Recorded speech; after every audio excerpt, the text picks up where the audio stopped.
Good morning, good afternoon, good evening, whatever time of day that it may be for you. Now, I've been trying to come on and do this stream for everybody. I was going to do it last night, and then I went back to bed. I was going to do it early this morning, and I didn't wake up in time. And then I got really engulfed in the Tommy Tell the Truth Awakening post. So I apologize for, coming on late and later than expected. So hopefully, some as time goes that some will be able to pop in as we are going to discuss the secret societies and what do they know, and the Mandela Effect and what that showed. And, since I actually am on StreamYard, I will put my email up for you to email, and I will then send you the link to come on in when we get to that point. And it's not, I don't, when I'm going to use discernment by who comes, who wants to participate in this conversation, and not to be like trouble or anything of that manner. So, anyways. Let's start with the secret societies. Now, many of us are aware that there are secret societies, like called the Illuminati, or or Freemason, or any of those types of names that we talk about. And I want to talk about secret societies. What is it that a secret society may know that they keep from people, so you don't know who you are, or or what you are, and they use symbolism, advertisement, news, these outlets, and we watch, we perceive, and when we perceive these things, we are not quite understanding what we are. And what happens is we then put our energy and the abilities and the tools that we're all born with and create what it is that they're projecting at us. And we're at a time now that things are being revealed. We are understanding what we have within us, the gifts, the tools, the abilities that we're all born with. And by becoming aware of this, we then can take our power and our sovereignty back onto ourselves and stop handing it over to create what it is that they're projecting, or, trying to get us to all line up and stand behind. Now, a huge example is, how many are putting masks on and just complied with that. From the projections of numbers of this narrative and using fear, people are, basically doing harm to their own body, their own physical being, by listening to, what they're broadcasting, using the news outlets and other sources to get people in fear, or that are, unaware of whom they are, to comply.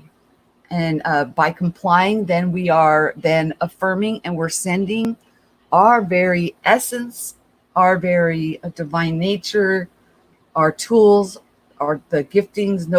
Everybody has this within them, whether they're aware of it or not. You have it.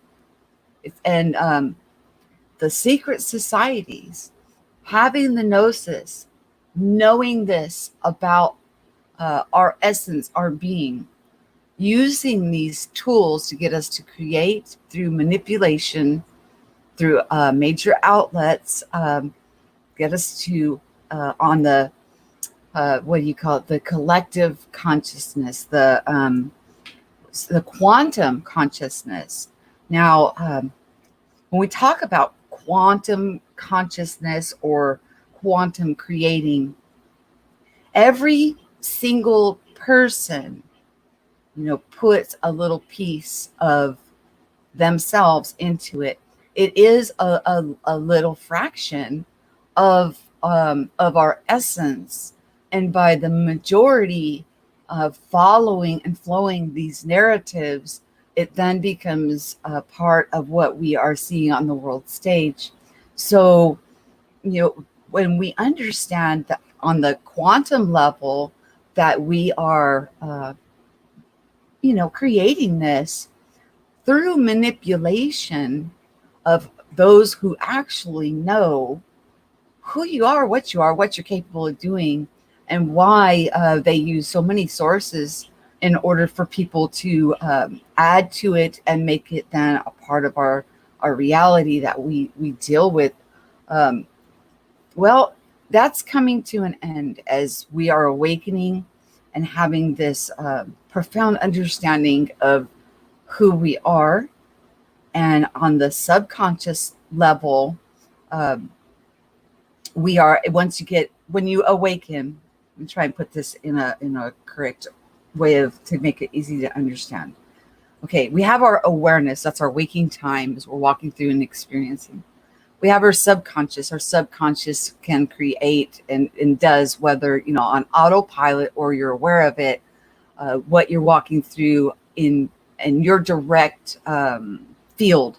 Like people can be walking through when they have the awareness and having a heavenly, or seeing these amazing, beautiful things going on around them.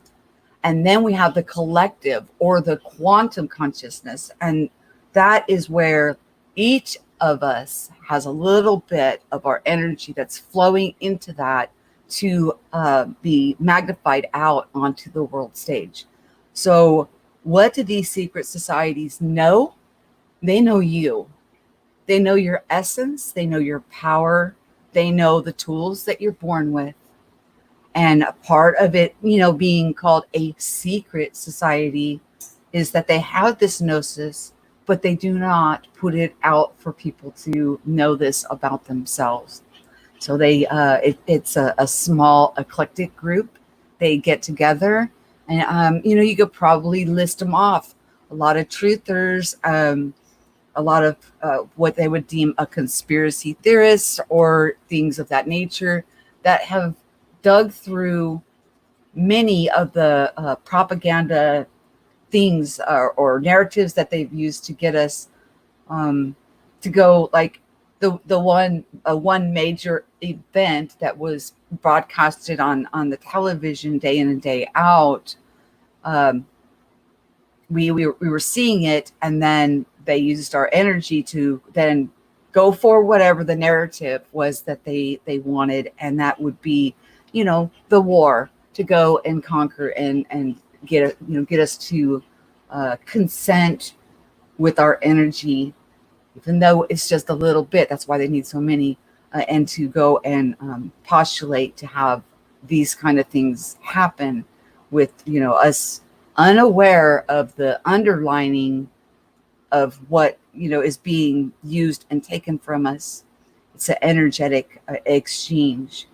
Another thing that they know and that they use on us many times is the old saying of divide and conquer.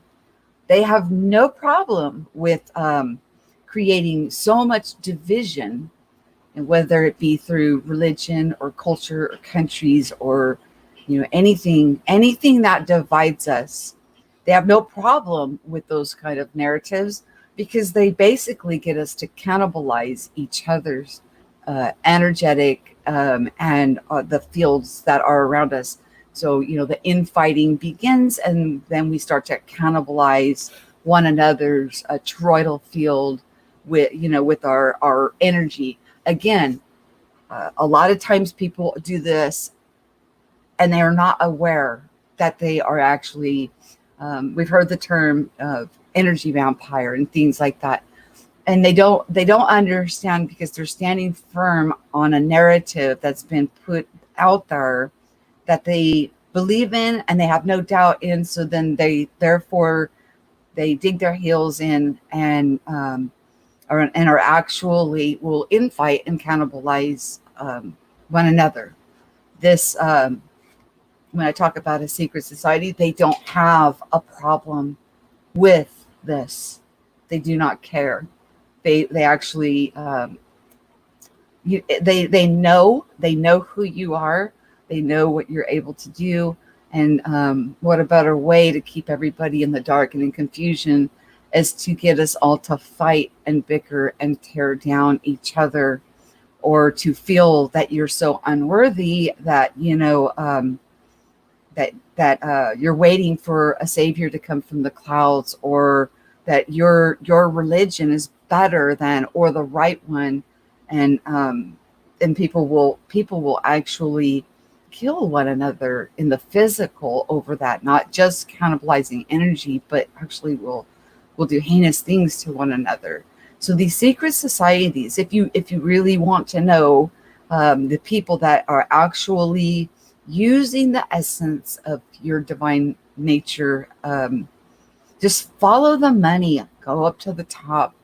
And then one of the things that many of us have become aware of is the simple fact that 6 corporations owns every media outlet. All right. And I know many of us have seen where every media outlet across the world was like a script that was given to them, and they all read it out at the same time in their tongue, in their country. And I've seen many truthers put that together and show the compilation of all these different reporting agencies reading the same script, no matter where you're at in the world. So when we understand how it works, when we understand, what it is that is being used against us, in this fashion, in this form, to remove and keep us in the dark, keep us blind to our true nature, and basically rob us of our creative abilities here and our sovereignty, and manipulate us to create what is in their best interest. I would say that is that's cruel, and but we're coming into a time and what we're calling an awakening, the event, the nature of this place, seems to be flowing and moving and growing. That the awareness of what is going on is becoming so transparent that the blinders are coming off. People are taking it back onto themselves, understanding the responsibility that we've all, had in taking part of a lot of the things that have transpired on the world stage, and then removing ourselves from it. No longer sending our energy or sending our thoughts or any of that, no matter what is seen, in that direction, because now who you are, what's your identity. And I've been trying to build up, to talking about phenomena and these amazing things that we're seeing, experiencing, growing into, and that it's a profound understanding. And I know that a lot of people who would come here are either on their way to knowing or know this about themselves, and are no longer going to feed into that narrative. And not only that, they're not only not going to feed into that narrative, but they're going to take it back onto themselves and project out of themselves what it is that they would like to see for humanity as a whole. So seeing what these secret societies do, we have to take the responsibility. Number one, this is from my experience, for what we stood behind and what we created, even though it is on the quantum level, and which means that, the quantum level is the small part that you played in it, but by so many playing into it, it actually manifested, which ties back to why they use so many outlets, whether it be through movies, television programs, news outlets, radio, music, so many different ways of trying to get us to create what it is that they want to see on the world stage. Awareness is key. Awakening to who you are, and how wonderful and unique that you are. It's a beautiful, and it's an amazing understanding about the actual nature of what we are, what we're able to do. Okay, I can see in the chat we got a few people in here. Nice. That's nice. It's great. Yeah, I was going to do this last night, and then so much ripple is going on from the IMEC, and I voiced my opinion on that and my frustration, and then some masks have fallen off of people since then. It's like, whoa, wow, especially when you become aware. If you become aware and you're trying to pull people in a certain direction of a polarization, then because I don't want people to follow me. I want people to seek from within with their discernment and grow in this as we're growing in this together. Puddles. No, baby. My dogs just got stirred up.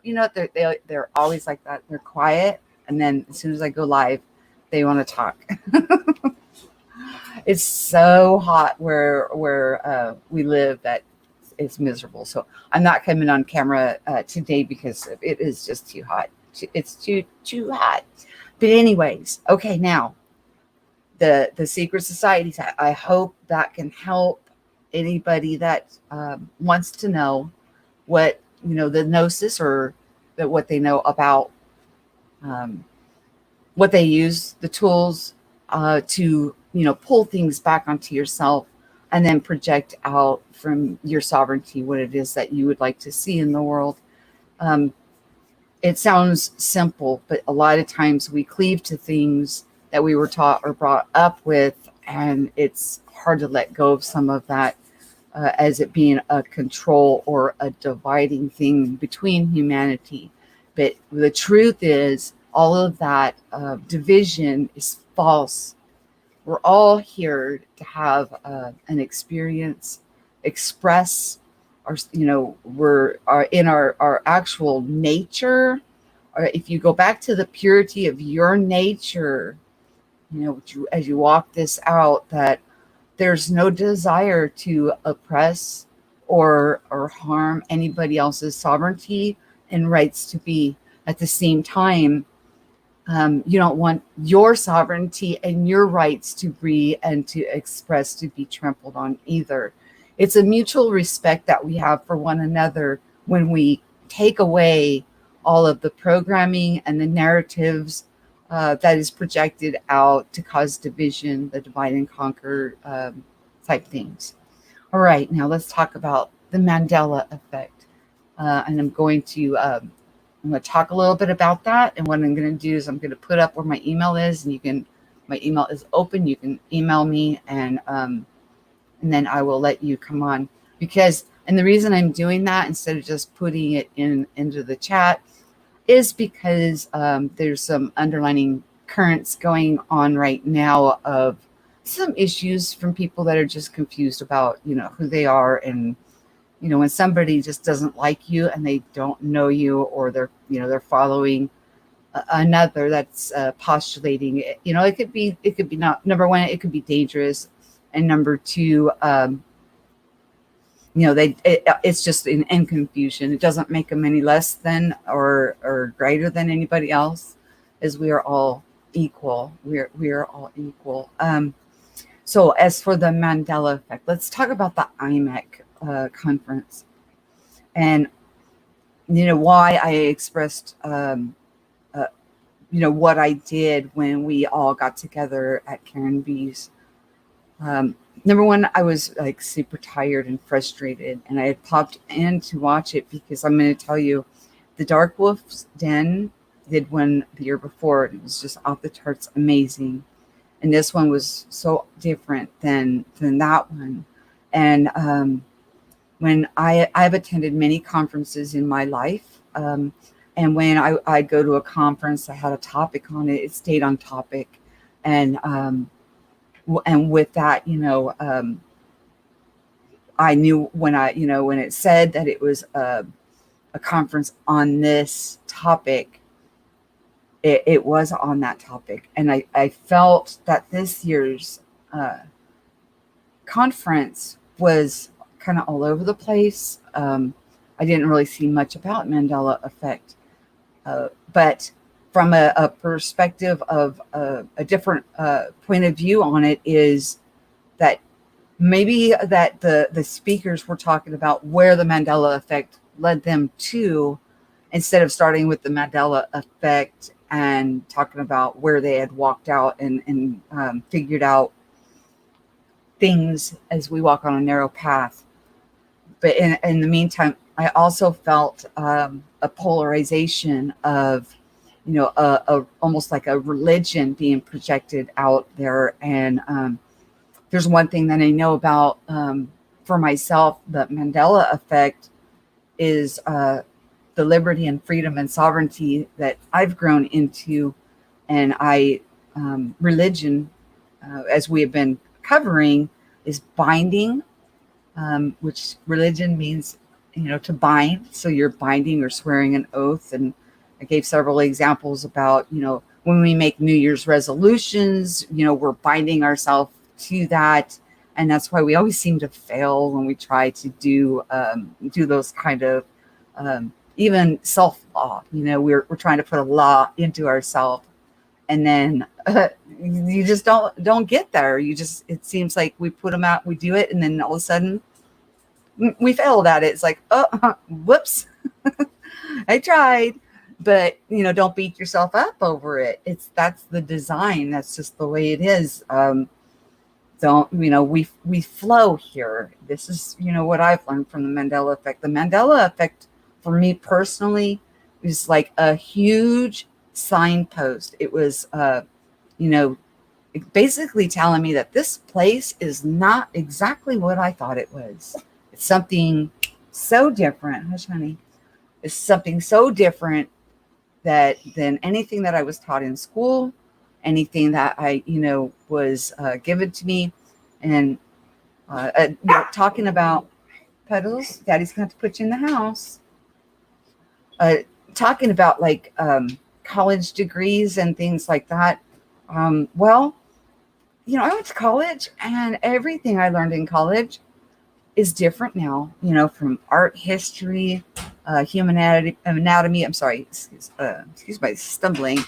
In the humanities courses that I took, we know this by a lot of the famous art has changed. It's not how we remember it or were taught. Geography, that's changed. History, those are core. History is a core class. That's changed. So anything that I may have learned while I was in college doesn't match up to the reality that we are walking out here daily. Things are flowing, things are changing. And so I wouldn't flash a piece of paper or my degree in front of anybody, because it doesn't merge up. What I learned there doesn't marry up to what we're looking at here now and what's going on. So with that being said, as for like the religion that I felt, if we polarize and try to say that I only want to focus on good, light, love, we're polarizing still in confusion, still eating basically from the tree of good and evil and the knowledge of good and evil. So when you walk out of that, you see, and for this is from my perspective, you see the beauty in everything and how we all are in this together on a quantum level, and how from the quantum level then will manifest on the world stage, and the awareness that it brings to us, we're able to then take it back onto ourselves and project out what it is that we would like to see, not judging things as good and evil, but from the tree of life, and life more abundantly, no lack, plenty for all, equality, because there's no one. We're all equal here, and we're all loved equally. I don't see anything outside of God.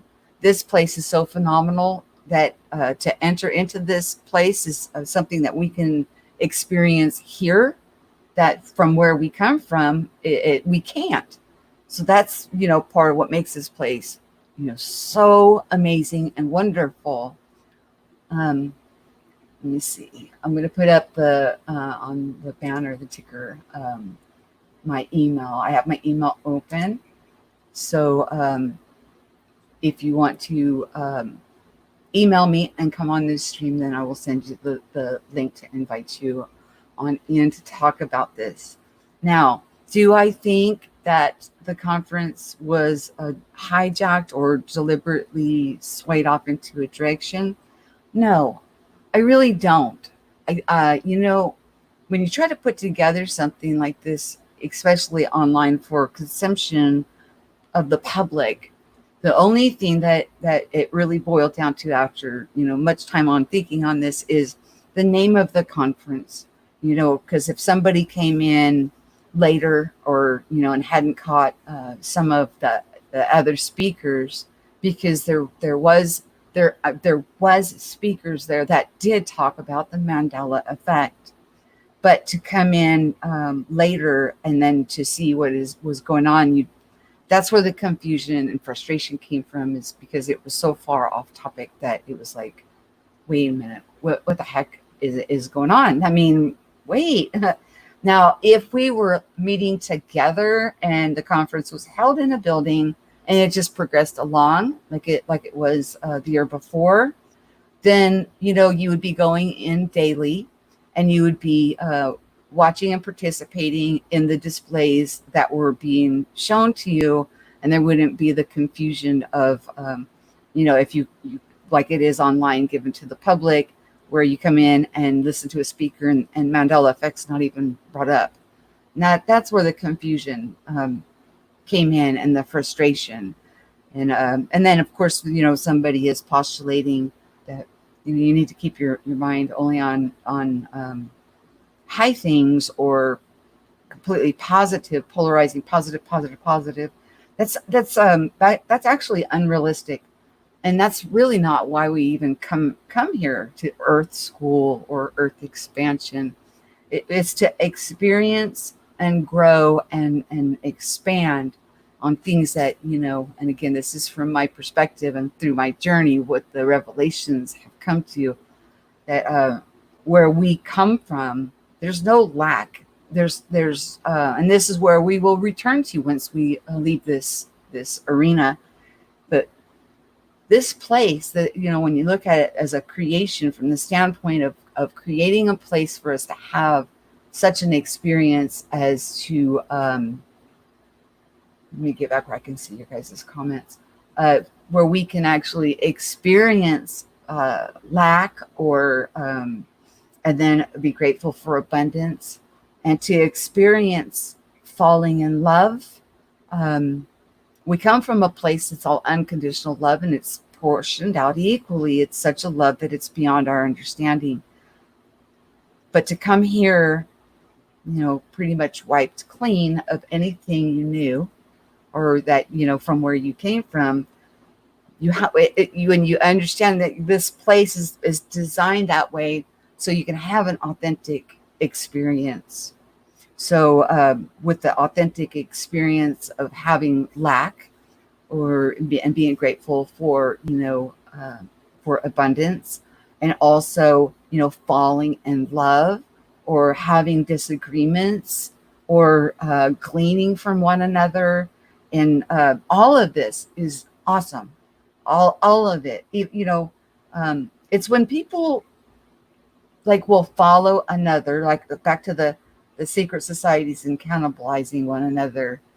When somebody will postulate that this person, without even having any, don't know them in real life, don't know what they're going through in their real life, and postulating a position of negativity or slander against another, and then following that person, thinking, they've got a direct connection with God and I do not, so I must listen to them. We need to know ourselves. We need to know within ourselves that the disconnection is within our own mindset. We think we're disconnected, but we're not. We've never been disconnected. Access has always been there. It's just a part of, what we came in here to experience and expand. And when we leave from here, we get to keep everything, that we learned here, but we look at it from a different perspective, because what we're judging here is good or evil or whatnot. When you pop out and graduate, when you're looking at it, when you're looking at all of it, it's growth, and everything's with unconditional love from, where we come from, where we will return. Okay, Pre says, shouldn't a school of spiritual learning be very clear about what is true and what is real? Why all the suffering and division? Well, exactly.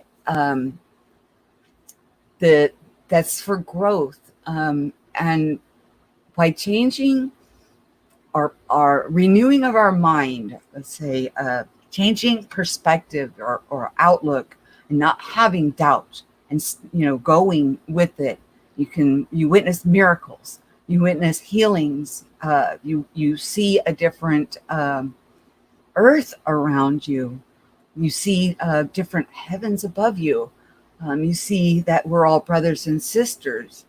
But that's why I brought up several times, it's okay if you are in the stage of remembering to forget, and it's okay if you are on the journey of awakening and wanting to understand. I have been trying to find out if waking up to who we are is part of a process of, graduating and not having to keep redoing the course, so to speak, the Earth School. I don't know. I don't know if that is a contingency on, graduating out or getting what we would call mastery, awakening to who you are, what you're able to do, all these tools that are at your disposal and have been, whether you're aware of them or not. And by our frequency of our voice, or frequency of our thoughts, frequency of our heart, we actually, affect what is going on around us, first and foremost in our direct walk of what we're seeing within the world. And then on the collective level, which is where I was bringing up secret societies, things that are projected to us. And then, but we believe it, and since we believe it, then we take it in without a doubt, and then we add our energy into it, and it manifests out on a world stage type platform. So, yeah, unselfish love and caring character and attitude. Okay, that makes sense. Yeah, it is a beautiful thing to awaken, walk it out on the narrow path, because it is narrow and it's so unique, as each of us are so unique, that there's different things that I would have stuck between my ears of what I've been taught or indoctrinated into believing and seeing, that I'd have to let go of, because they're false. And a lot of it's hard. I'm not gonna sugarcoat it. To say it's all positive roses and butterflies is not true. It's not true. It is difficult to let go of things. It was for me to let go of things that I was taught that I thought to be completely true, to find out that they weren't, and to have to let go of it is difficult. It's very difficult. But when you realize that you've never been disconnected and you allow that to flow, and you don't think, a lot of times, with these societies, they want you to think that as you're, connecting or hearing from the ether, you're hearing from the devil, or using fear. Fear is a major tool that is used to control and to keep us in line, and so that keeps a lot of people away from the awakening as we go through it, because there is what I would call like shadow work going on that we have to do. And when we're doing the shadow work, and again, it's things that we thought to be true that we have to let go of. And I became aware of with the dreams, and then the coming true, or out of body, seeing myself sleep and then moving about and going places, and in the year 2000. It wasn't until 2012, and let me tell you, I was brought up in a Christian. I was brought up Christian, but I rested in the finished work. I rested in that, that it's done, it's finished, and we are growing and expanding, and these things came into my awareness. It wasn't until 2012 when I had a dream. Actually, I had it a few times, of something that I did not want to come, into fruition.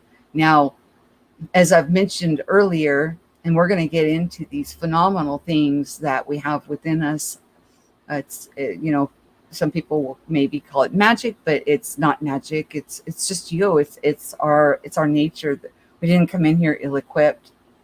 But I then wanted to find out what Christian denomination was teaching about the gifts, as these were coming into my awareness. And I ended up going into some harsh taskmasters.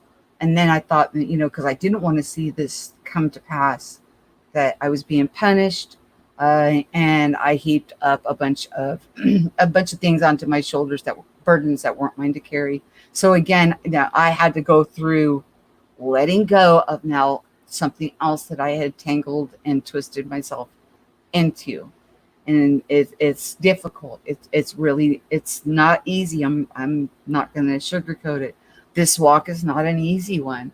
And depending on, of course, your age and how much you've been subjected to certain doctrines or dogmas, or even governments or propaganda, it's difficult, the difficulty level. So taking it back onto ourselves and then projecting it out in a way that we would like to see. And then the more of us, and back to the Mandela effect, the more of us that are able to see. And that's what I saw. I was so elated, excited, so happy to see that so many people were seeing these changes going on within the world stage, making it, I would call that like a miracle, or maybe magic, and which is our magical or miracle nature. And so many people seeing this, I was so pleased that, oh my gosh, I'm not alone in this, and so many others are seeing what is going on around us, how it is in flux and in flowing. Now, the Mandela effect, I want to make sure this is clear.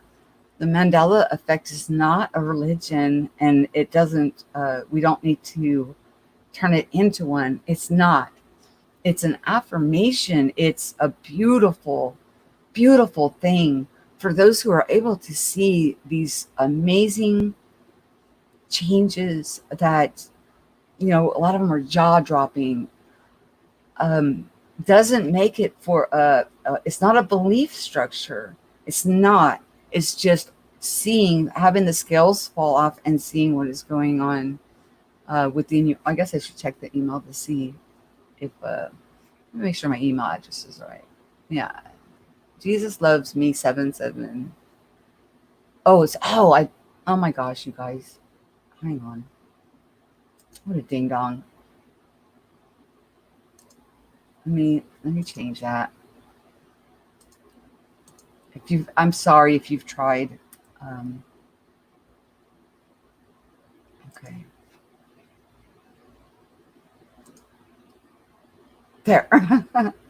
It's Jesus loves me 7779 at gmail.com.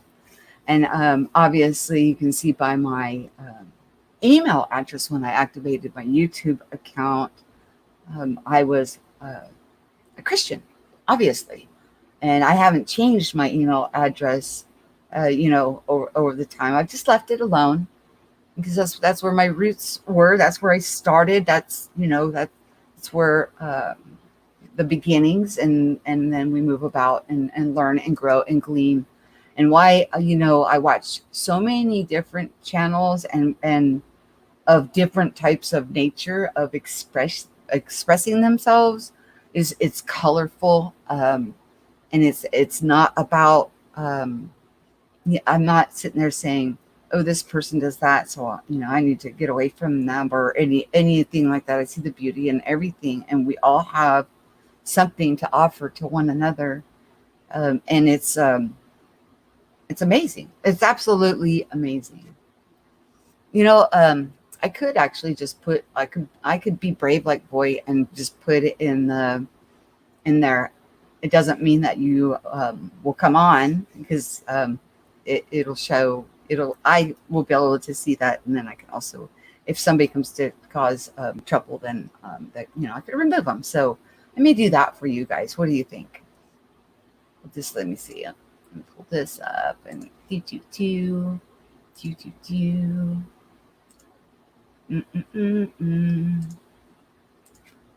Okay. There's no need to have your camera on or anything like that. And what I want people to talk about is how has that Mandela effect affected you. And I let's not get into bashing the IMEC.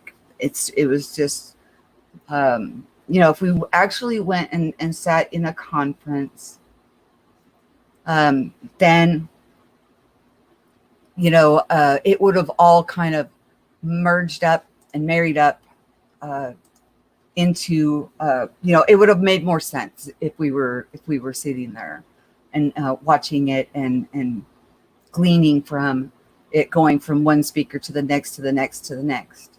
Unlike it being live online, people were popping in and out at different times. So okay. Hello, you're on. Hi, Michelle. Hello. Oh, you know what? Hold on a second. Let me change that. I'm gonna. You should be able to. Let me make sure that they can hear you. All right. Okay. Can you guys still hear? You should be able to hear, because I'm instead of you coming through my speakers, I want you to come through the microphone. Am I really quiet? No. You're fine.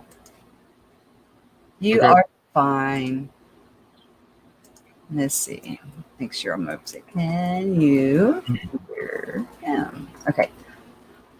What you got going on? What's your thoughts? What do you got to share? I believe honesty is very important. If we're going to confront anything that we're struggling with, we don't necessarily have to talk about it to others yet. With God, be true to heart and honest with God, like whatever. I was really motivated by the music scene back in 1981 and 82, and really caught up in that, and that was like my source of motivation. I loved performing on stage and being in a band, and we had our own underground music scene, very against the whole mainstream. And there were so many characters, and it was just really fascinating. It was so much fun. Mm-hmm. And it wasn't, rock. It was we were doing something, and it was just our own community on the east side of Milwaukee, and everyone knew each other, and there was always interesting bands playing, and it was a kind of division. Like we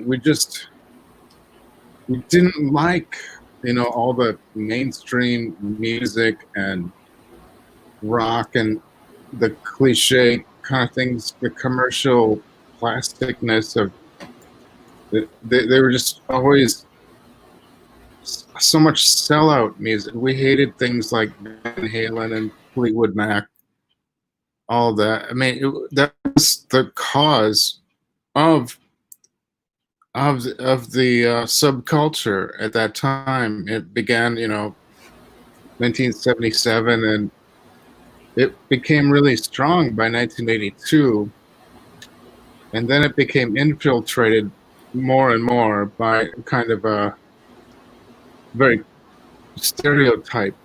Like it was more about individuality and philosophical characters, and and when MTV came on, they mutated.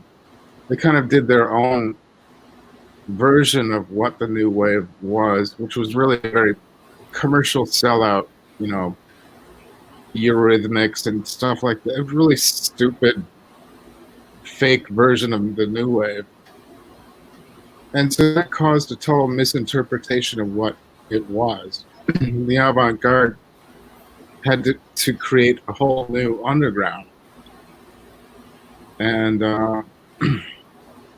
but people had, got older and realized they have to just make a practical life, and they can't just live on in that sort of world all the time. And so people just got discouraged. And what I'm getting back to, though, that old mentality, I don't know what, that love for art and wishing culture was really cool, it always seems to interrupt my spiritual walk. It's like the worldliness, which has changed so much since the early 80s. It's like I still have this, that was such a great drive for me, is wishing like music and the arts and film and everything was just so much more enlightened and interesting, with personalities and creative imagination. Does this make any sense? That distracts me from the priority with spiritual wisdom. Right. Yeah. And that kind of ties into the dream that you shared, that, of seeing like the 30 years, that when you're dreaming, you actually see 30 years, 25 to 30 years in the future, and you're not liking what you're looking at, if we don't make it. But see, I think you've got such an amazing tap in at that respect that, it's like you're being shown that because you can do something about it. We can do something about it. It doesn't have to be that way. We can change it. And you have that deja vu moment. I think you mentioned you haven't had deja vu since you aware of the Mandela Effect. But 4 years. Yeah, and when we're going through this and we're seeing, and if anything, for me, the Mandela Effect shows us this place is malleable and it flows. And by speaking that out and bringing that to people's awareness, we can, on the quantum level, the more people that hear this, the more people that know, because quantum is small. We all play a small part in what's going on in the world stage. We have to overcome the platforms of television and media and those sources that are from the secret Yeah. societies being projected out. And we need to project out of us color, sovereignty, equality, and love, beauty, Hmm. and Right. putting And it not, out there with your frequency is a part of making a change.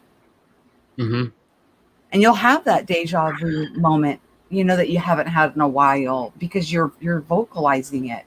You're putting your frequency out, and others Well, are catching it. yeah.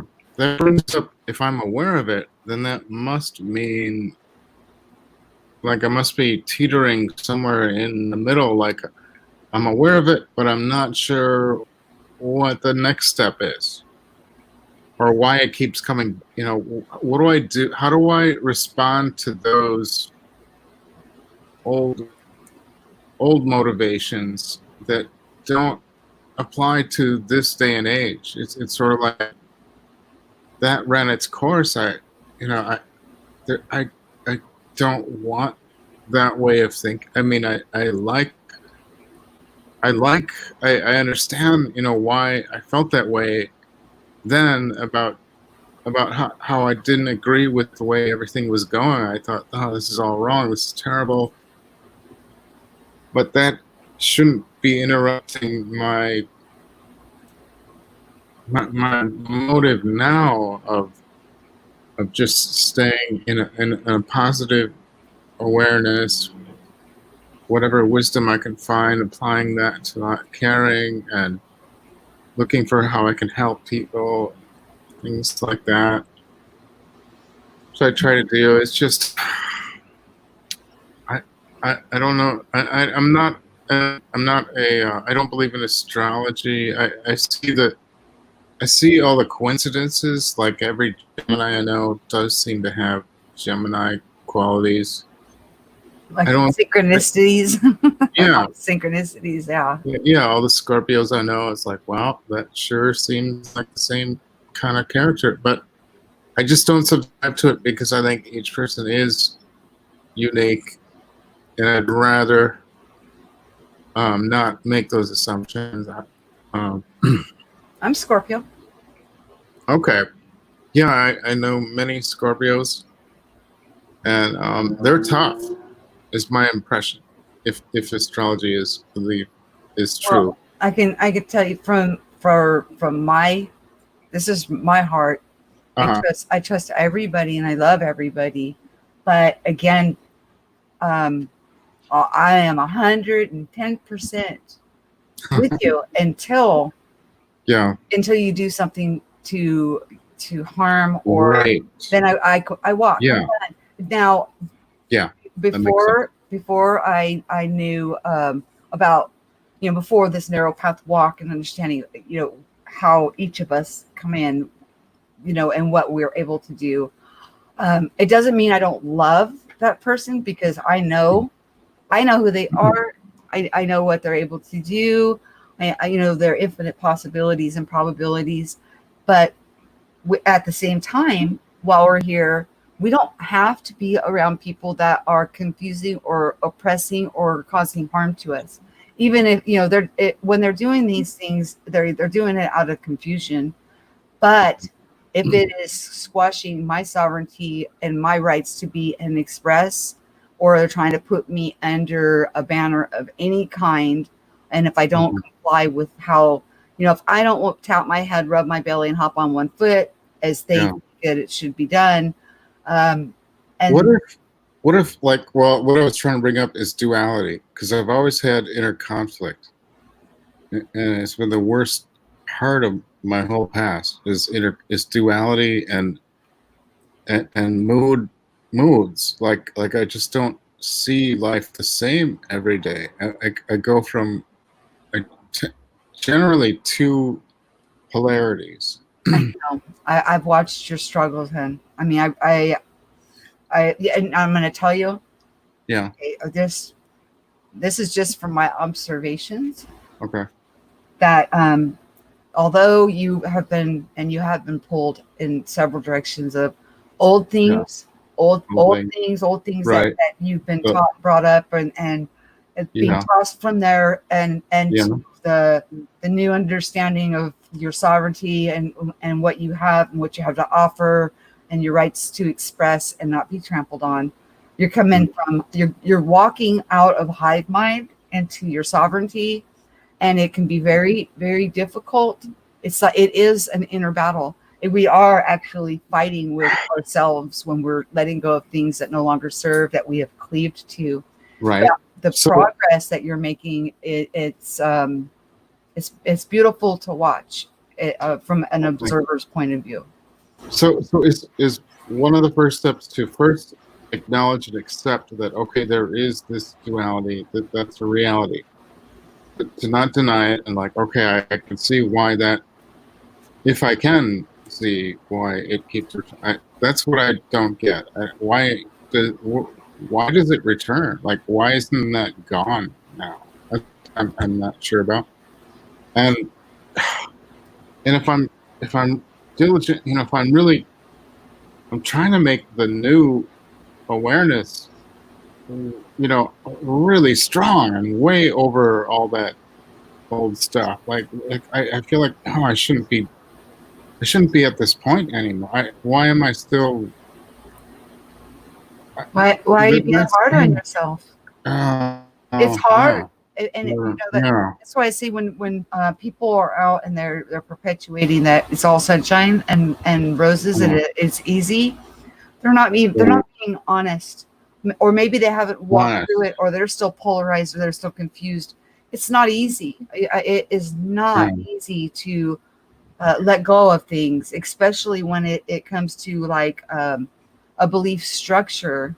Yeah, and the subconscious is very engrooved. It's very welded in the grooves of my subconscious. So it takes a while to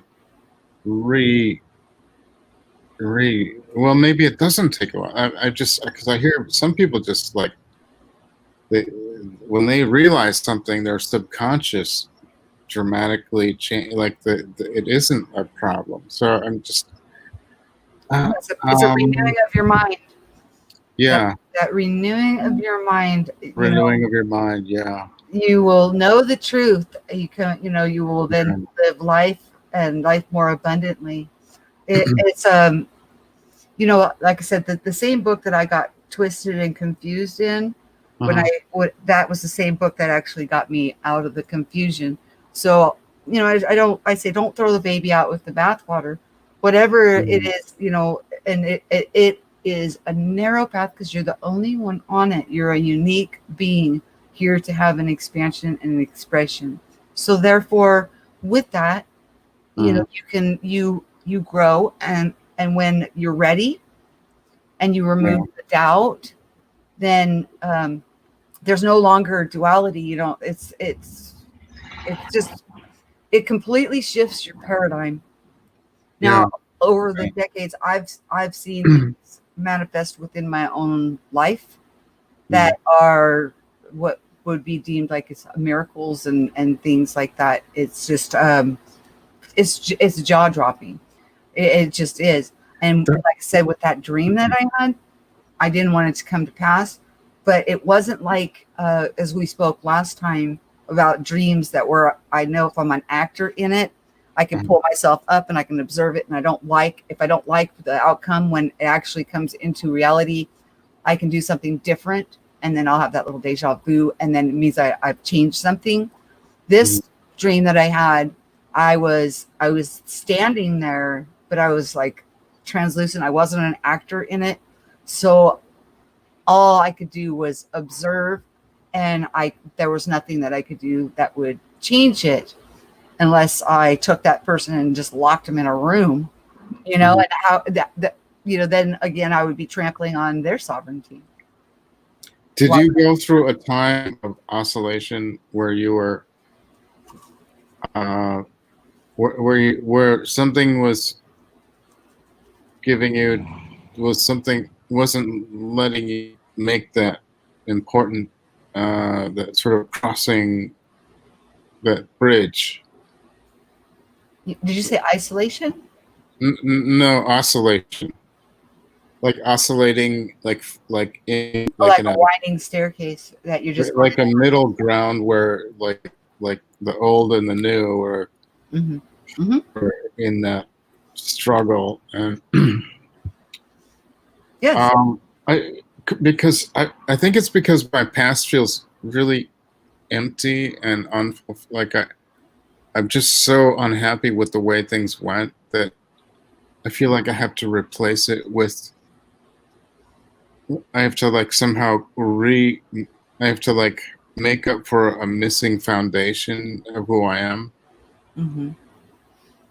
And I know I can't really do that in this life. So I feel like that's why I kind of feel like this life is a prelude, because since I've messed up my life, I feel like all I can do now is with my remaining time here to be the best person I can and seek God's will and help volunteer, do anything, just not be lured by grandiose artistic idealism and wanting to go to New York with people of a really, the Soho art scene doesn't exist anymore. It's all owned by very wealthy landlords, and it isn't what it was. So just one example. I mean, we're just not in the same. The society is so, the values of people used to love music and art and movies and heroes, characters. That feels so gone. Like there's no new replacement heroes to come along. Like we don't have all those here. We had tons of heroes, and I'm kind of shocked by that absence. And I know this might be irrelevant, but um, it's part of the emptiness. That's why I called it, just to see what your response to that is. Well, okay, I can only speak from my experiences that, Yeah. example, like when my heart cracked open and expanded and I could feel what was going on in other people, I kind of isolated myself. And then also, the programming that was coming through the television and stuff, I shut all that noise down. I needed the quiet. I needed the space to introspect and understand what the heck was going on, number one, and to let go of things that no longer served, forgive myself, and then stop. I stop dwelling on the past, because when you dwell on the past, you depressed. That's one of my obstacles. Yeah, it's like a demon. I got to tell that whenever that comes over me, I have to rebuke that out. Say, no, I want to look at what I can do now, and I want to look ahead, and I want to put God first. I don't mean, you know what I mean? God, source, the true. Yeah, I don't see anything outside of God. I mean, this Okay. whole this when and so anybody that postulates that I am something different than what, they don't know me. Apparently, I haven't taken the time or even listened to my testimony, but from what I see here, this place in which we come to experience such things, I don't see anything outside of God. Everything, including each of us, stem. Now, what is so unique about us and this entire creation is our free will and our sovereignty and right to express as a child of the Most High. So if you dwell on the past, you're going to be depressed. If you worry about the future, you're going to be anxious. So by staying in the moment of now, what can you do now? Wow. Right now, and because it's a constant now moment. Like a few minutes ago, now's in the past. Now or now. So let go. If I could give you any advice, let go of the past. Forgive yourself, no matter what. No matter if you think you were good or bad, or however you project the past and whatever is disheartening you. Let go of it, forgive it, and and let go. Now I say this, but it takes time. Everything will take time. It depends, because we're so unique and sovereign, that it does take time and different amounts of time for each of us to come to this awareness within. We're all on this. We're all in this together, but we're all with our free will are at different areas of that narrow path. It's astounding, and we glean from one another, and what we all have to offer is amazing.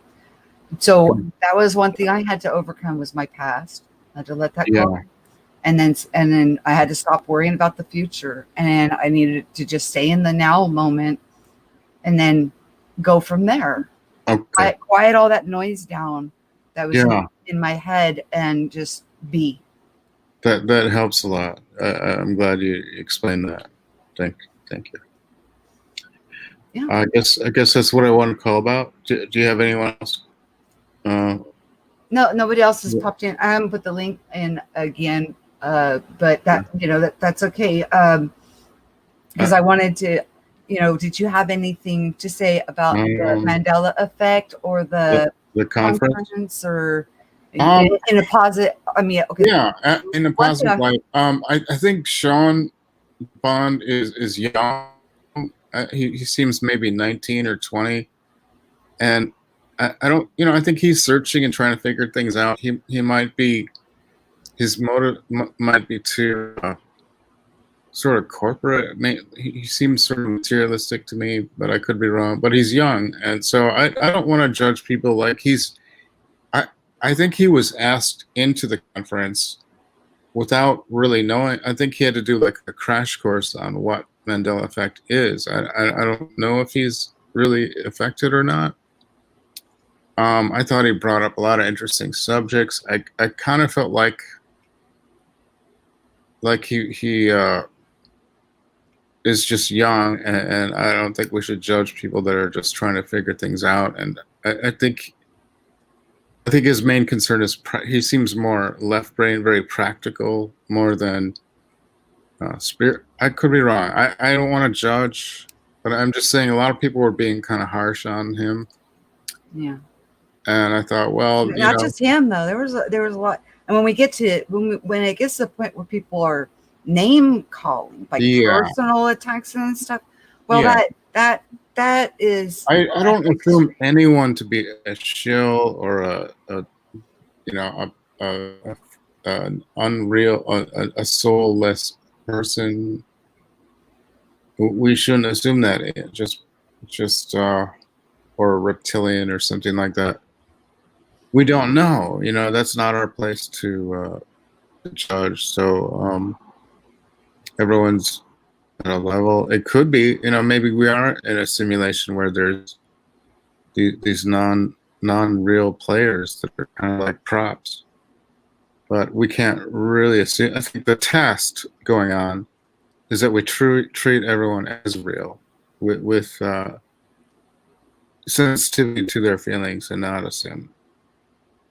Yes. Like I said, I don't see anything outside of God. So if they're here and they're doing their thing, maybe they're just, enjoying the remembering to forget.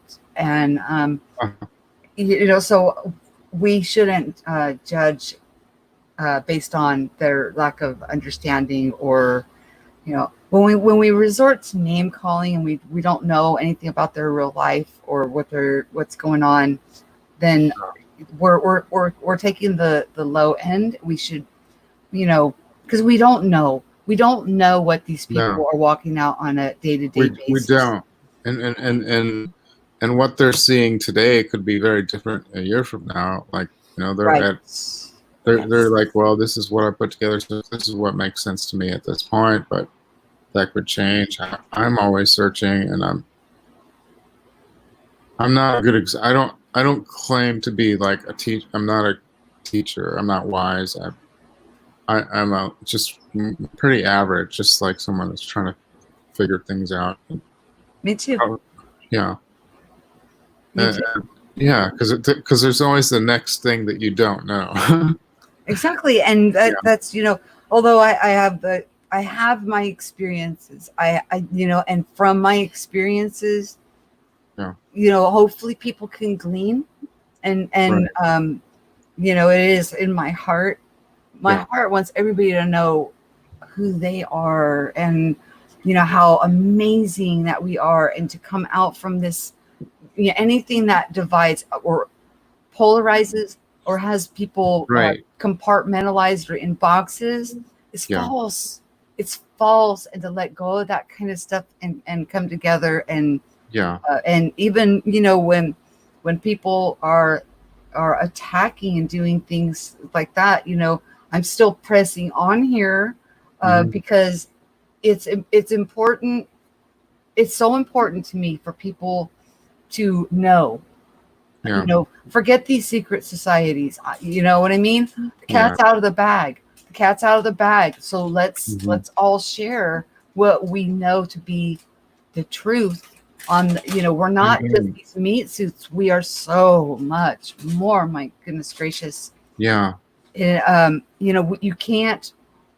We're not cookie cutouts. They want us to be.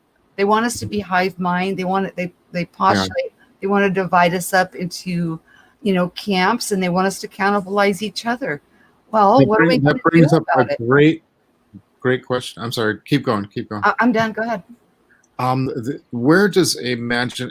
They always put in Christianity imagination as part of the dark side, like when people's vain imaginations cause them to drift, for I think I think imagination is either or. You can use it to glory of God, or you can be on a selfish trip and just kind of, you know what I mean, like where you're just kind of misusing your ability or your love for imagination.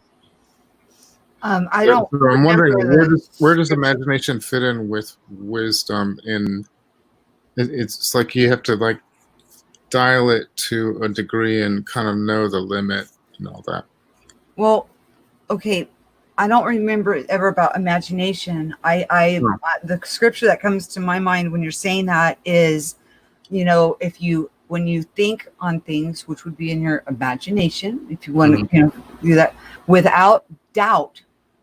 Okay. So you have the faith in it that this is what you're going to see. It will happen. Just don't doubt. No doubt. So, if you want to imagine this place to be, filled with flowers and art and color and unique and display of just eclectic beauty and people respecting one another's rights of sovereignty and expression to be, and you don't doubt, then there you go with your frequency. It starts off with your subconscious. So then you don't doubt in your subconscious.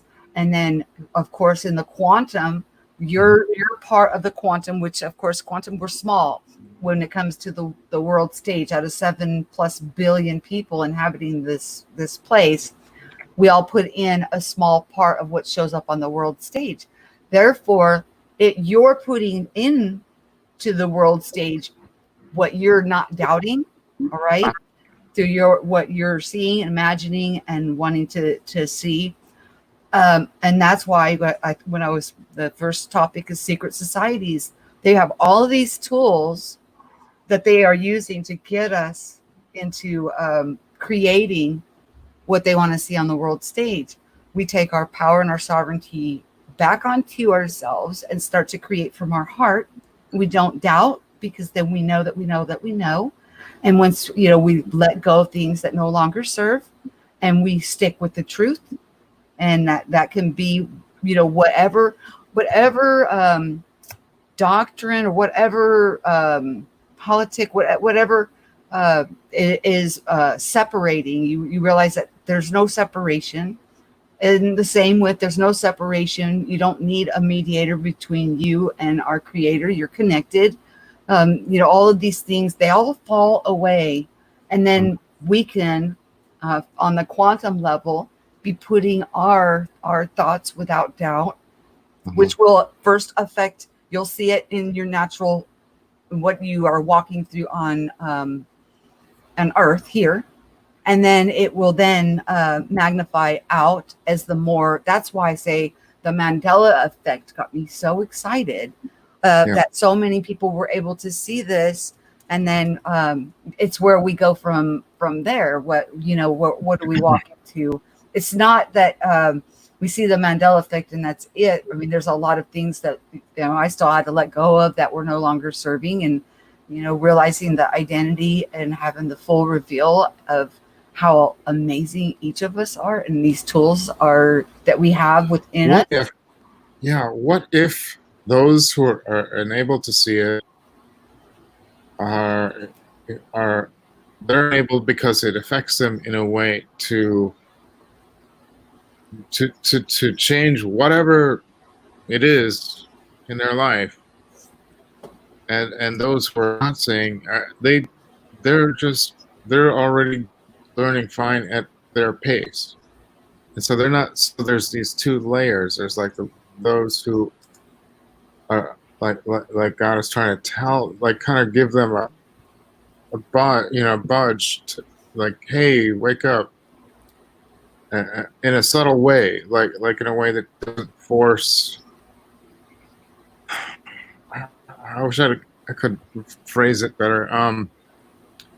Because we, God doesn't want to force people to change. It's like it has to be something of our own. Yet these weird, subtle, and some drastic changes are for those who need, like, hey,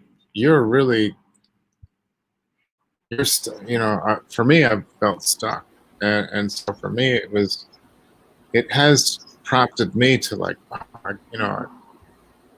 I take it as a spiritual sign, or like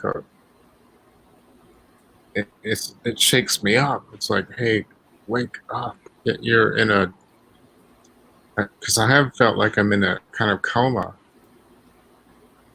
for a long time. Not you know what I mean? And so Metaphorically. Yeah, I think I take it that way. And those who don't see are somehow just, they're back on Sagittarius and they're fine.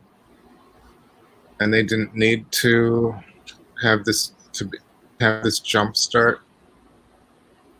And those who are sort of oscillating between it's God's love. It isn't like a nightmare thing. It's like, okay, and maybe I did, because I was in the hospital when I started seeing the changes, but I don't know. That's okay, because you know what? When the rug gets pulled out from underneath you, so to speak, and everything is flowing and changing, and you're seeing things that are like, you're like, what?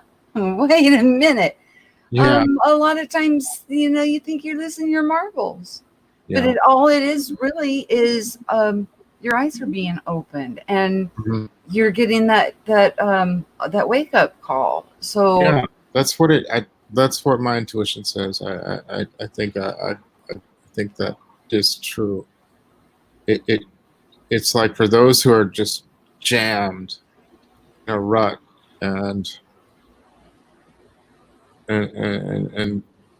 God has mysterious ways of working to whether it's well, you know what I'm getting at. So I just I want to turn it around to not a strange, bizarre phenomena, to a gift, a spiritual awakening, to rise above the madness of the old. And I hope that makes sense. and I'm telling, there's so many obstacles that are put out there. I mean, even like when they say, oh my gosh, you're listening to demons or anything that is outsourced, or that is said that it's something separated from you, and you're being influenced and stuff. That's an obstacle that we all have to overcome also, because somebody's lack of understanding of who they are can say some things because they're seeing things happen within you, or you've got things that are opened up that you now are aware of, that you have access to now, but you've always had access to it. You just weren't aware of it. And from their confusion, we'll label things, and it's just out of confusion. So, everybody will come along when it's time. Now, lately, I don't know about you, but I have, I've been feeling like there's a gulf, a huge gulf between even people that have seen the Mandela Effect and where you went from there, that like there's going to be a separation. Like, I see it too. I definitely see that. Some are going to move again. Your consciousness is going to move. And then these people will then be left to just cannibalize each other from their lack of wanting to.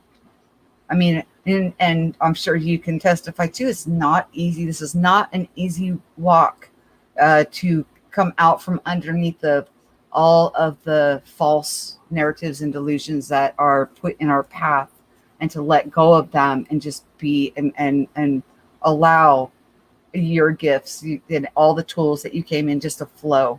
I mean, really, what are we? Are we a spiritual being having a physical experience, or are we a physical being that has a spirit or soul? Soul, spirit, and body. And we talk about God as being Father, Son, Holy Spirit, triune. Okay, I'm not equating us to God, but what I'm saying is, just with that question, are you a spiritual soul that came in to have this experience, or are you a human with a spirit and a soul? What's your thoughts on that? I think we're definitely spiritual beings, and our spiritual mind is not available. I think we don't have access to that in most cases. Maybe some that have that through transcendental meditation or whatever practice they've reached. I think we're way different in our true form. Mm-hmm. And to be human is to be humbled, except many respond to it with rebellion. They're not humbled by it. They become kind of or it takes them longer. They go through life angry, or they know something's wrong, but they haven't figured out that they were much wiser with fantastic spirit bodies before this life, but they just don't consciously know. A lot of people, I think, unconsciously know, yet they don't realize, like, it isn't. They're focusing on the world and what can they do here, and In the flesh. I get you. Yeah. Mm-hmm. Mm-hmm. To me, intuitively, and I feel a knowing, like, yeah, we were definitely in much more happier, logical, unchaotic reality before this. So. Well, yeah, that's what makes this place so unique. Yeah. The things that we're able to experience here, and if you think of eternity, I mean, the amount of time that we're here is a blink of an eye. So it's a narrow path, and we walk it out daily, and the revelations come, and we're going to go into talking about things like what I use to help quiet my mind. A lot of people are like, oh, an idle mind is the devil's playground. Not true, folks. Praying is speaking, right? And then you've got to be able to quiet, to hear that still small voice, and allow that still small voice to you, so you can actually then hear it and make it legible. Yeah. So we're gonna start talking about those kind of things in hopes that, you know, if anybody wants to glean from it, they can glean from it. But again, like I always say, take everything that you hear from anybody that is outside of you, take it on into yourself. Do not listen to outside voices. Take it to yourself and go and find the answers, because everything you need to know is within. So you can find, and this is what I find, affirmations and confirmations through others that are having these experiences go on within them.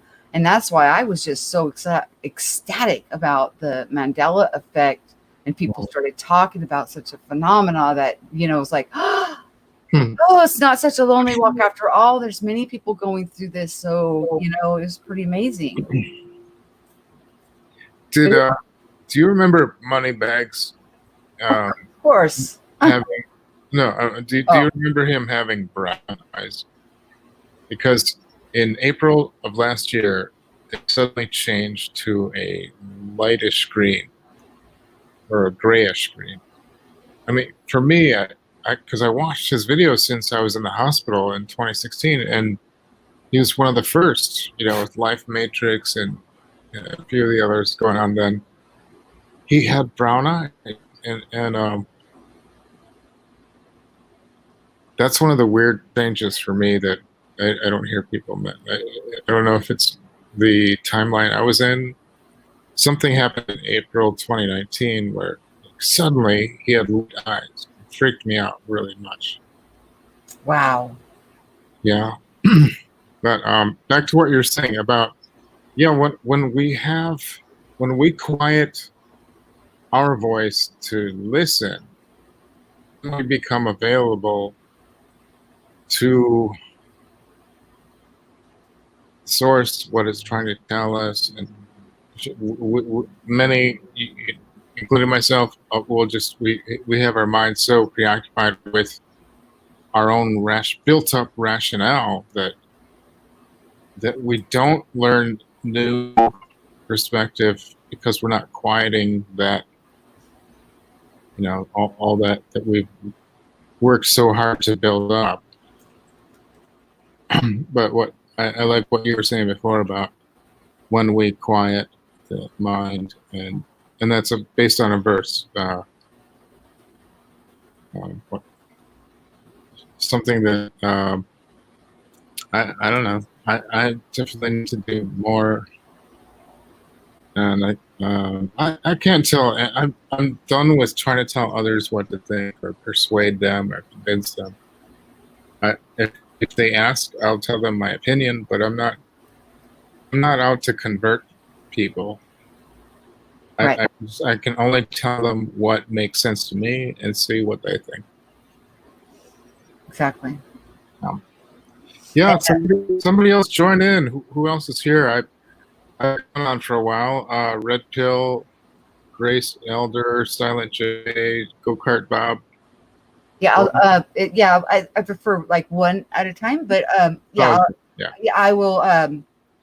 I'll allow one more person if they want to come in and talk. Well, thanks so much, Michelle. Thanks for having me. And I don't like to go on too long. I feel like I went on too long, but No. You're fine. You know, it is all about what you and before you just bounce out of here, I just want to say, I don't want to convert anyone. That my heart's desire is for each of us to know the truth about ourselves and to be set free, not to convert. No. Persuade. I don't want that. In fact, you know, that can sometimes it can sometimes do the opposite effect. It can deter people, like when you're pushing something. It can make them wary of whatever insight, because they might not be ready for it. Right. And the right people will hear it, and it'll resonate with the right people. But at least I'm putting the frequency out there and trying to do, you know, what my heart because when you know that you know that you know, at least to where I'm at now, the freedom and the liberty and the sovereignty and the tools and gifts that we have in each and every one of us, it doesn't make me better than anybody else. If anything, it is a huge equalizer, knowing that no matter where we're at on this world stage, we are all equal. And what kind of freedom, that we walk in when that resonates through and through is so profound. And that's the whole objective. It's not to convert anyone. I have no interest. I don't care. Your faith walk is a personal one. That's between you. And so what, it's not a converting. I'm not postulating a new religion. It's a progressive lesson for each individual according to where they're at. So, if it was an overnight, I don't even want to judge that either, because maybe some cases it is really overnight. And for others, it's a 50-year walk. How it's all different.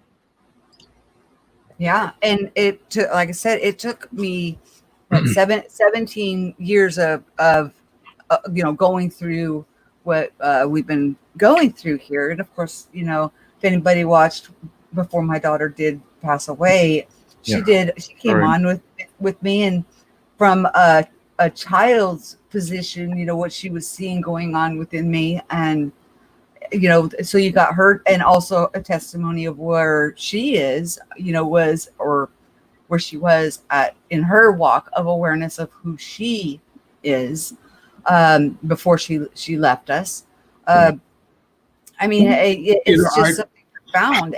It doesn't make sense. She was at that crucial age where she still had so much to learn, and I know you don't want to hear about it, but it's sad because she was like before her adult life.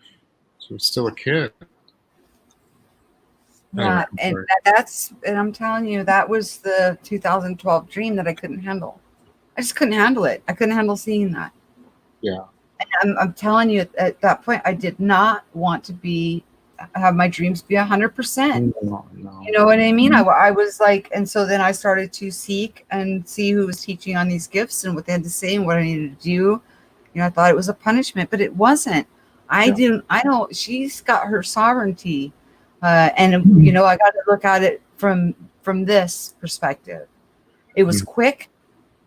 She, when that accident happened, she was sitting passenger, and where the truck T-boned was right where she was sitting, and it was instant. So there wasn't any suffering or anything of that nature. She was taken very quickly. I've seen her since then. She comes and visits me, and that is so great. Yeah, and oh my gosh, if you could see what she looks like now, it's like, I can imagine. Whoa.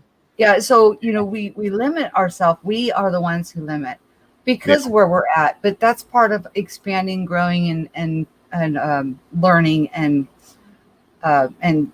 about who we are truly and what we have. Like I said, it's not a matter of if you're awake to it or not. These things are going on, if we're aware of it or not, within our lives.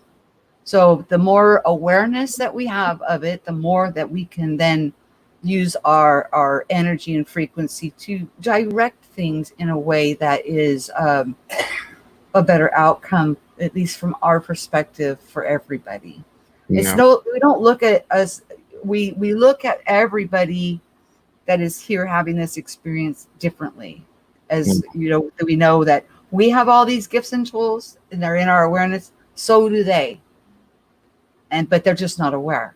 So it doesn't make anybody greater than or less than. Right. It's not a competition. It's if anything, it's a cooperation to help others, for them to it's a simultaneum of learning on every. I'm sorry that I'm dissecting my thoughts so much.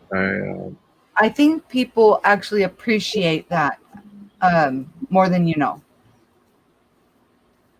All right. Well, There's much to be gleaned from you dissecting and getting deeper into the introspection.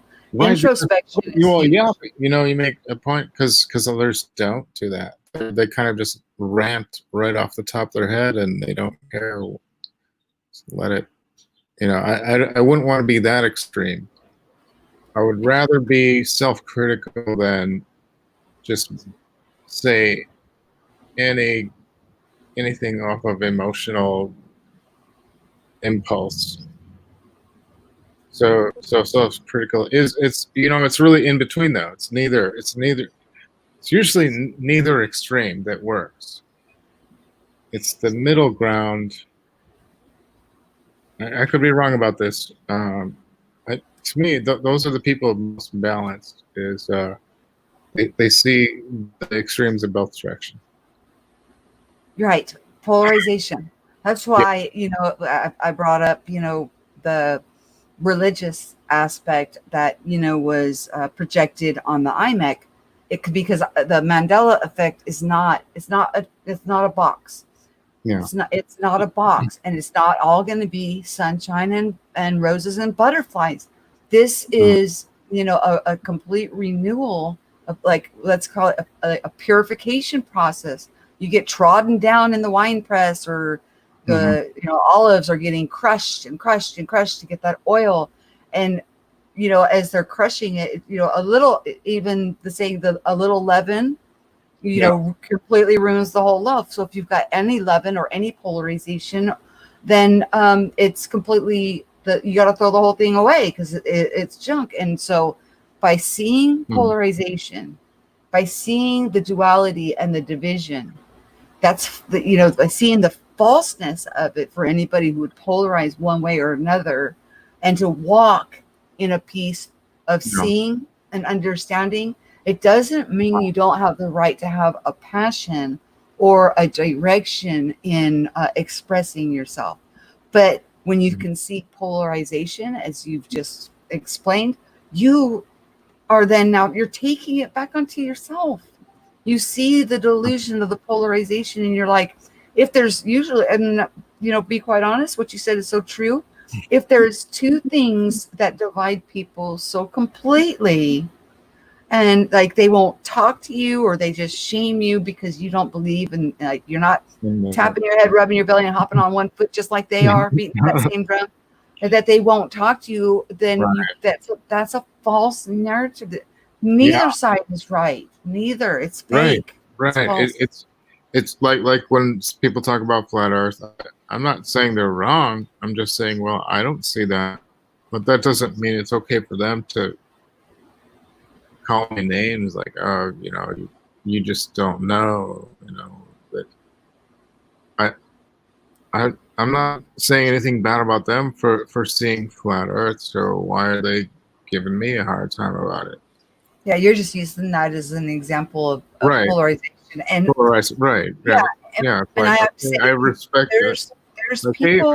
maybe they're seeing something I'm just not seeing. I keep that on the table. I just don't see it. I have to say though that there's on the flat Earth, or the people that talk about flat Earth and stuff, there's a wealth of other things that they talk about also that I resonate with. So we don't have to agree with 100% of what somebody's postulating, but it's how we handle it. Do we handle it with respect and love and or are we going to just say, oh, well, they believe that, I'm leaving? Well, we just missed out on gleaning on anything else that they have that could, zing and resonate, because they don't, most of them that I've come across, it's not like that with them when you stay a little longer, and you don't, I'm not going to sit there and argue in their platform. It's a globe, because you know what? I don't know. What I saw from the dream that I had was I saw 7 Earths in the sky, 3 suns. 2 of them were orange suns, 1 of them was white, and I, of course, was standing on what I would think would be an Earth. And then I was showing them stacked up on top of each other, like they're not They're one. It's like Yeah, realms. It's metaphysical geometry. Yeah, it was an amazing Yeah. sight to see, and you know what? It was Wow. so beautiful. It's hard to even explain. Oh, that sounds like a painting. I like it. Yeah, I mean, some of the stuff that we see, and I know you can agree because you have this phenomena, this gift operating within you. Some of the stuff that we see, we can't explain. We can't. No, We can't. I've had Give a lot do of it justice by trying to those explain dreams it. about like where you see deep space and things that you like would never like didn't come from any of your memories of this lot. Like it came from completely out something that you've never seen, like just beyond description. And that kind of sounds like those dreams I've had where I was seeing things of a sort of heavenly, unearthly quality, like sometimes with a cosmos sort of background. I mean, like what you were saying about where you saw the 7 different realms. I, I, I remember I was have standing on similar one, experience. so basically, I guess I was looking at 8. 8. Oh, okay. Well, I mean, I was seeing 7 in the sky, but I was standing on one You were standing also. on the 8. Oh, okay. Yeah, it Oh. was profound. Mhm. And I Hmm. was walking with a group, and we were walking around like it was like a farm, and we were walking a path around a wheat field, Wow. and it was just That reminds me of a dream. amazing. Yeah. I was with a group of friends traveling. We were flying. We were carrying equipment that when I looked at it while I was dreaming, I didn't even know what it was. I was just carrying, we were carrying these, it was like bizarre sculpture. I mean, it had I don't know what it did or what it was. And we were trying to go around. We saw this thing in the distance, and we wanted to go around it. And then we found it was pulling us in, and we were being tracked into it. It turned out to be this prison planet. In the dream, the ruler of it wanted to own us and pull us into their little sub reality, and we were happy. We didn't want to be in this part of it. We wanted nothing to do with it. We were all, and it was all divided up into cages. Before I woke up, I met this robed guy holding 3 keys, and I said, "Please, we don't want to be here. Please let us go back to our lives." And he didn't look very friendly, and that's when I woke up. Was looking at him holding these 3 keys. I have no idea what the dream meant. Yeah, that's amazing that you brought that up because I've been having even in waking time and sleeping, seeing 2 keys, one silver and one Oh, gold. wow. So that's pretty profound that you brought up it with 3 Wow. keys. The silver keys enlightenment or awakening, and the gold key is what we're able to do here. And then with both keys, I opened this gate and walked through, and I was on the other side. It's that's pretty amazing, and you just synced me. Yeah. Although yours That was with dream 3. was right before I started seeing. It was about a little over 4 years ago, 4.5 years ago. Well, I'm wondering, okay, 3 keys. I wonder if the first key that because you had 3 gets you out of that prison planet. Okay. And then you got 2 other keys. I don't know. As I always say, the dreamer is the one who will get the answers. We can agree. help, Yeah. and I think we can only, but we can listen to others' interpretations, and sometimes also. Right. Go kart Bob said the new age thing. I think I finally get what That's interesting. new age is. because of seeing Wait, it. doesn't New Age just mean putting self first above God? Like it's kind of like a selfish spirituality. I think, well, how I was viewing it is, again, polarization of, sunshine and butterflies, and that to think only on positive things, or if you're even saying to focus only on positive things, you're still eating from that tree of good and evil, because you're judging in your own perspective what is a positive thing and what is a negative thing. Yeah. What is good and what is evil. And so, I finally got that introspection on what that definition actually means, because people say I'm new ager, and I'm like, what the heck does that mean? These things, a Yeah. lot of these things that I get I called, never, I have to go look yeah, up. I'm like, what is that? What does that yeah. mean? But that's an old word. So I mean, like they were saying New Age in the '60s. There's songs about it. So like, But we are dawning into a new age. That yeah, we're going into a golden age, and in the golden age, it is about awakening to who you really are here. But it doesn't mean you're above God. yeah, No, it means that you were created, and you were given every tool, everything you need is right here within us. But it doesn't mean that we're God. We're children, and children. when we come in here, we've been given every tool, everything we need, everything from a spiritual, of a manifestation, of the things that we're able to do while we're here with our experiences and sovereignty. And one of the main things that I've learned and took away from this is the sovereignty, allowing people without judging for them to be and express. And at the same token, if they are trampling on my sovereignty, I have the right to walk away. Yeah. So that's, one of the main big takeaways that I got, not only that everybody has all of these things active within them, whether they're aware of it or not. We're all brothers and sisters, and anything that divides us is false. And if somebody is trampling on my sovereignty and my rights to be or express, I have the right to choose to walk away and not be abused or subjected or oppressed by another person or another being here to have an experience. Uh-huh. So, but I don't walk away thinking that I'm better than or less than. I walk away knowing that they are a unique divine expression, having an experience. Doesn't take away my love for them.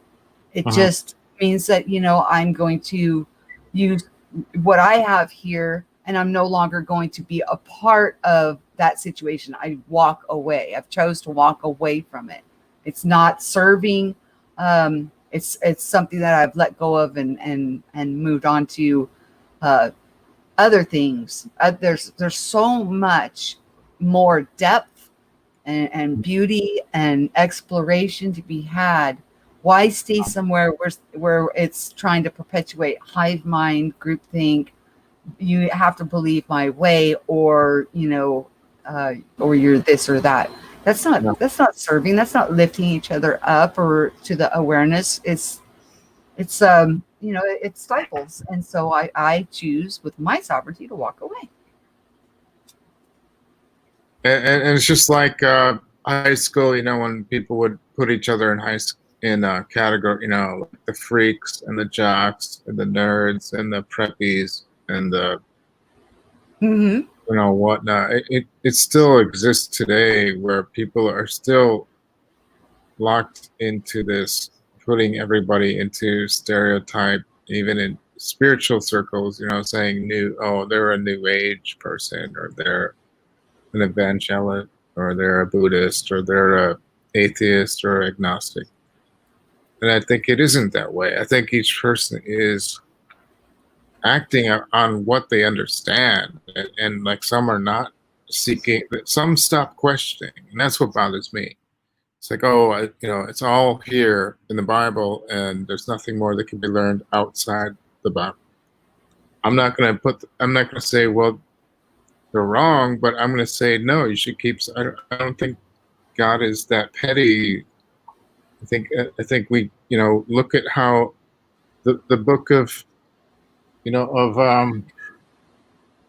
Enoch suddenly appeared some 10 years ago out of nowhere, Hmm. and then Nag Hammadi, and I mean, that to me, that says that, yeah, I mean, God does reveal new things all the time, and I think it's just according to where you're at.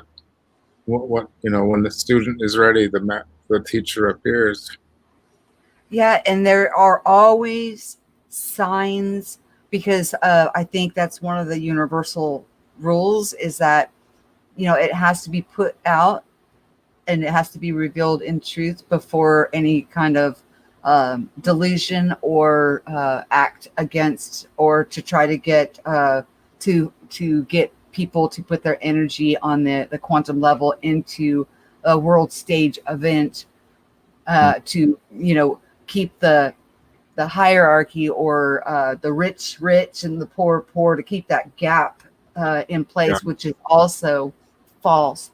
And so when we take it back onto ourselves, and we take for me, I had to take responsibility. I had to take the responsibility for the things that, even in my ignorance, that I did. Then I had to forgive myself, and I forgave everybody else, because, even in our daily lives, when we are in a situation, we're participating in that some way, shape, or form. So then I forgave everybody of all, anything that I felt like they had done to me. yeah, And then, and then I moved from there.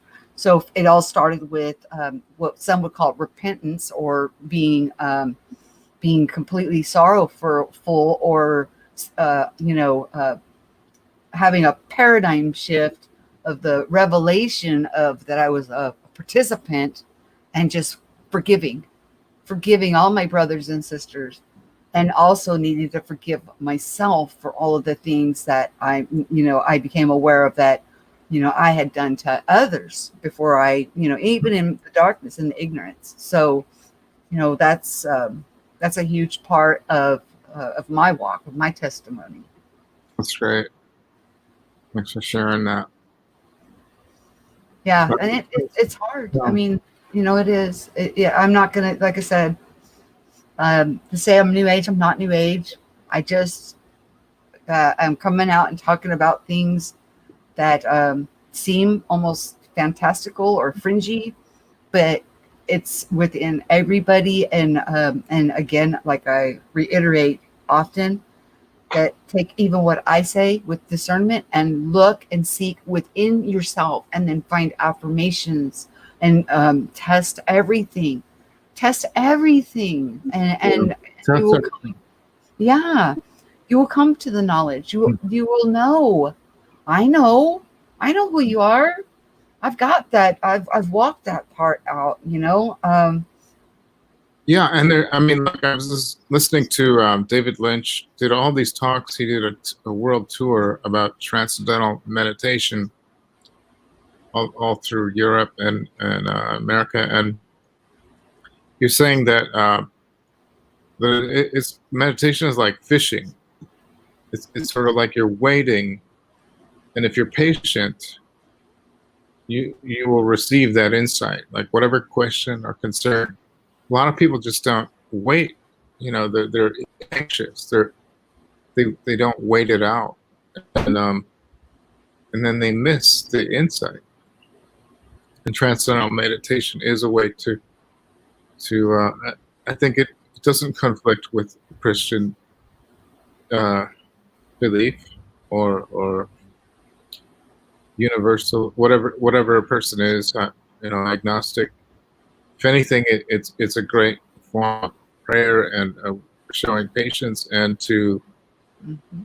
and if you just wait, That's and a fruit like of you were the saying spirit. about silencing the mind, if you silence that stubborn voice, then you're available to God. Right. When you quiet your mind to receive, You're basically shutting down that ego, that monkey mind of just, keeping you thinking about things that, and, Right. knowing that, okay, you're laying down to go to sleep and your mind is just all over the place. There's not a darn thing you can do about any of those things that are distracting you at that moment. It's so, the signs are there for us to be able to see, and then, to be able to clear all that garbage out, and to hear that still small voice, it's within you. And then again, like I said, as you get better at doing that, it becomes louder. And I'm going to say, it talks about the things that I get is all about love, unconditional love for, everyone. And if you don't have love, and it doesn't matter what you're talking about or what you're trying to teach others, if you don't have love, you're a sounding off, you're a gong, or you're just rattling and making noise, and there's no sustenance there. So that heart, being boom, opened up, and just that the love that just radiates, all around us as our heart is expanding and growing. Also, it's phenomenal. It's beautiful. It's beyond. I can't even describe that in a term that would do it justice. So, and I think that's why, it's because I have my heart is so open that I will walk away when somebody has hurt or done something to me that is hurtful, because I don't need to stay, where I'm being trampled on or subjugated, or trying to take away my sovereignty and my right to express. So, right. And you'd think instead they would say something constructive. Constructive criticism is a lost art. That was always the rule in my old reality. Like, people always talk, if you're going to criticize, say it in a way where you're teaching the person something rather than just hurting their feelings. What good is that? Mm-hmm. Or trying to subjugate. If somebody's just saying, you need to do it this way, X, Y, and Z, to merge up with something that, that they believe, or right. and you're like, no, that's not what my platform's about. And then they threaten you, and then they do ugly things. It's like, what? Wait. And then you walk away. You just walk away. I mean, nobody needs to be harmed. Nobody needs to be hurt. And you're right. When we don't see eye to eye on things, we talk about it. We so talk. Michelle, why is life so harsh and tough? And does it have to be this severe? Is it just my mind? I'm not looking at it right. Like, look at all the wars and the disease, suffering, and aging, and everything about this life is a little bit too much. But I don't want to say that, and I'm trying to put this in. I'm trying to see the light of this big dark question. Like, isn't this a little bit too crazy down here? Well, if you think about life as an expansion, a growth of experiences that you can't have, where we come from, that it makes it, even with suffering. Maybe when you came in, you chose that you wanted to grow and have an experience of that nature. We don't know. We don't know what we chose, because when we come in, we forget. And then when we leave, we remember. Right. I agree all the way on that. Well, I do believe, like, when we return, suddenly we remember, but then we realize why. It's just like, while we're here, sometimes that can be a heavy question. I got to type in my email address. Well, I'm gonna work on stuff. So thanks so much. for having. Yes, I've really enjoyed you Oh, changing your pictures. Number one, as our conversation went, it was really awesome, showing us all different sides of your uniqueness and the conversation. Yeah, I'm gonna go ahead and I don't. I always try to keep it short. I end up going too long, and I feel kind of like I don't want to talk. Well, you're deep. And there, you know what? I thoroughly enjoy our conversations because I learned so much from you. I learned so much from everybody. Yeah. And just hearing you coming out more and expressing yourself, and it's wonderful. It's wonderful. I enjoyed the chat too. A lot of interesting comments, and I wish others would call in because I don't like hogging the show. I like when a bunch of people call in. Well, we've been going 2 hours, so I'm going to go ahead and I usually like to keep it an hour, hour and a half. Yeah, that makes more sense. Yeah, and you know, I may actually start opening it up like this and allow people to come in this way through StreamYard, and that because that will allow more people and still, of course, call-ins and stuff like that. But this, you know, I paid for the software. I might as well utilize it, right? Yeah. I'll add your email. Just writing it down. Okay. All right. We'll have a great day, Michelle. Thanks, everybody. Michael Fontaine, Boynick, Go-Kart Bob, Grace Elder. Have a great day. We'll talk to you later. Thank you for doing the shout out for me. Peace. Okay.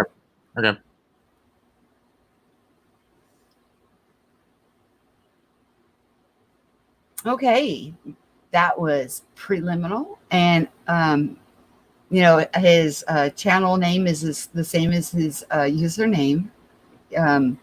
He puts down and shares some pretty phenomenal things from, you know, art and music and just, you know, the expressions, and what you can actually pick up from what he is sharing is beautiful. It's wonderful. I highly recommend it to everybody. With that, I hope you got something, you know, something to take away about secret societies and about, you know, taking back your sovereignty and you know, what is being portrayed on the quantum level and our participation and the tools they use in order to have that happen. So the secret is out. And on the Mandela Effect, how this effect in itself affects us all differently, and where we go from there is so unique, as we are all unique. So instead of throwing the baby out with the bathwater on the IMEC, just, you know, look at it as if maybe we were sitting through a conference that was in person, and how each speaker would have then rolled into the next speaker. Instead of, you know, it's hard when you're doing something live online because people come and go at different times. And, you know, I know that I was very frustrated myself with it. And I expressed that. But after, you know, sleeping on it and thinking about it, you know, it is what it is, and it's available still to be watched. If you want to sit there, watch from start till the end. You know, of course, taking breaks when you need to or whatever. Then it all kind of will flow out from looking at it as each individual speaker is speaking from their own voice, not as under the IMEC banner. Each person that presented was presenting from their own point of view, not reflecting on Jerry and like Moneybags and the others that are in the Mandela Effect community. You guys always have yourself a wonderful day. Hold on, I'm gonna stop that thing. Boop, boop, take that off. Okay. With that, you guys always share what you know and listen so we can grow. And we'll definitely do another one like this where you guys can pop on and share your voice and express what's going on with you so we can all glean from one another. I love you guys. Peace.